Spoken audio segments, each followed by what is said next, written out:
Hello, my friend. Welcome back to Breakfast with Sergio. Today, I want to talk about how to increase your exhibition opportunities in galleries and museums in 2021 and beyond.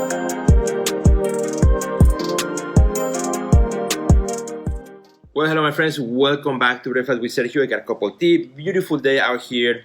Some bread. That's how I'm going to start my day. But before I do that, I want to share with you something that I've been thinking about a lot, and I've been helping many artists, which is how to increase your exhibition opportunities in 2021 and beyond. As we prepare to get out of this pandemic. It's been a while.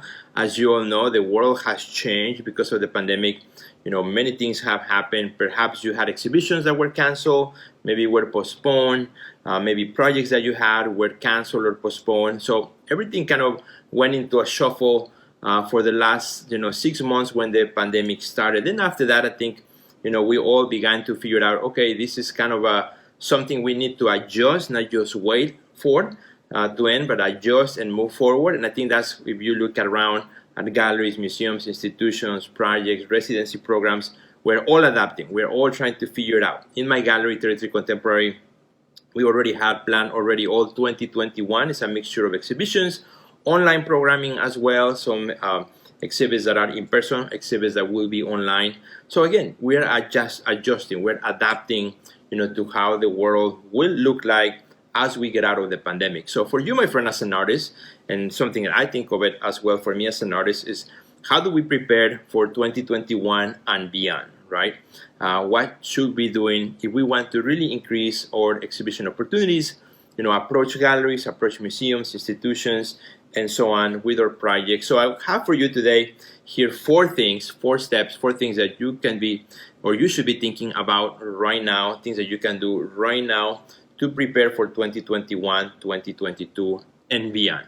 Let's start with the first one, and then I'll have my breakfast after I share these four things with you. So the first thing you want to do, right, if you want to increase your exhibition opportunities, your exposure in 2021 and beyond, is to start to organize your bodies of work. This is a perfect time, as the world, continues to go through this, and as we slowly begin to reopen, it's a good time to look around your studio, to look at the body of work or bodies of work that you may have around and start organizing them. Try to thinking about, how would this be as an exhibition? How would this other series may look like as an exhibition? Or how can I combine certain, bodies of work that there's a thread of common thinking or common, ideas that could go well together. Maybe a series of small works, maybe a series of large works, maybe a specific topic or theme that you have been working on in the last few years or in the last few months, and that you can start organizing them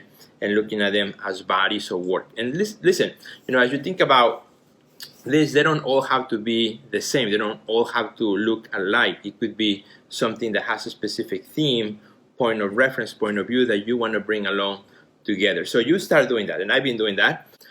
Second thing you want to do, once you start looking at those and kind of organizing them, is start also thinking about creating a proposal, an exhibition proposal that you can send to galleries, museums, and institutions. Believe it or not, there are a lot of galleries and institutions and museums that are looking for artists. Even though we went through this pandemic, now that things are, like I said, beginning to make more sense for all of us in the art world, it's a good time in which everybody's now starting to plan ahead. And here's the cool thing. Whereas before, we would pretty much plan our physical spaces, right? As a curator myself, looking at, how I used to curate and only looking at the exhibition in the physical space, and then the virtual being a second thought. Now, actually, you have two opportunities, to approach a gallery, a museum, institution for either a physical exhibition or a virtual component of that exhibition, or a combination of both, right?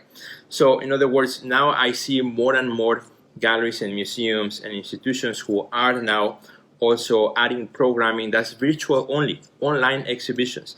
And yes, of course, everybody would love to have the physical show, but guess what? In the upcoming years, particularly 2021, as things kind of slowly begin to reopen, depends how things evolve with the pandemic, you'll see a lot of more virtual programming that will give you an entryway, will give you a door into that particular institution or museum or gallery that then can lead in maybe in the future into a solo show or into a project or something with that specific venue. So that's something that you might want to think about, as you look at your different bodies of work. How can I organize this into a really cool exhibition proposal that also has a virtual component or can be used as a virtual only type of scenario, which again can work really, really well. And as a curator myself and a galleries for now so many years, I have looked at 100 proposals in my career, and I use that to base how I prepare my own proposals. I use that experience. So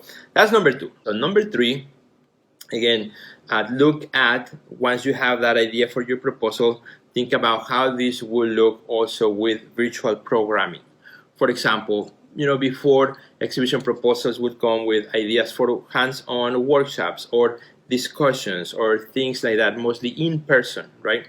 Now you can, when you create your proposals, think about, okay, what kind of additional programming besides exhibition can exist virtually? Now Zoom meetings, right? Now you have Zoom artist talks, you have also scavenger hunts that can be done virtually. I mean, there's so many ideas that can be done in a virtual world, in a virtual environment, which could be really well. It could actually be educational and would be really interesting, for the audience of that particular gallery or museum. So something different to think about. Number 3 is how you can add the additional component to the exhibition idea in a virtual space.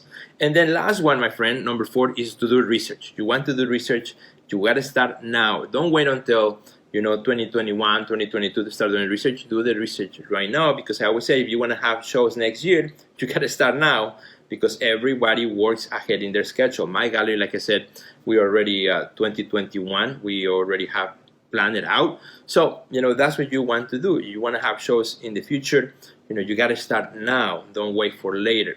So do the research, a lot of Googling, and see what galleries, museums, and institutions are in your area, outside of your area, how far you want to go, what's the best way to approach them, and so on. And that's it, my friends. So those are the 4 things that you can be doing right now. So number 1, again, to review, organize your body of work. Number 2, start creating an exhibition proposal. Number 3, look at virtual additional components to that exhibition, as well virtual programming.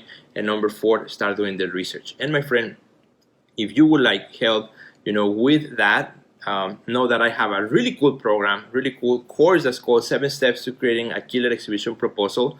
Hundreds of artists that have taken that course in the last few years, and I always get emails from artists who said, "Hey Sergio, I took that course and I got a museum show, or I got a gallery show, or and so on and so on. I got an opportunity for an institutional show." So it's a really cool 7 steps that I take you to, that you can create what I call a killer exhibition proposal. I show you samples and templates that you can use, and more importantly, now because of the pandemic, I added totally new information that's relevant to all the things that I talk about today. Whatever your idea may be for a show, I have covered that now in the course, and how to put it together, how to do the research. I give you also places to start, and then also ideas on how you create these now virtual components for your exhibition proposal. So if you want to check that out, my friend, all you got to do is go to my website at www.theartistnextlevel.com/exposure. It's a specific page that I created for my course, 7 Steps to Creating a Killer Exhibition Proposal. Maybe you already took it, maybe you heard other artists who have taken it, but just know that I have added new components to it that are relevant to how the world has changed. Because if you do things the way you used to make them, they're not going to be as effective as how the world has changed today. So check it out again at www.theartistnextlevel.com/exposure, and I'm also going to post a link here in the description of this video. So thank you so much for watching Breakfast with Sergio. I will see you very soon.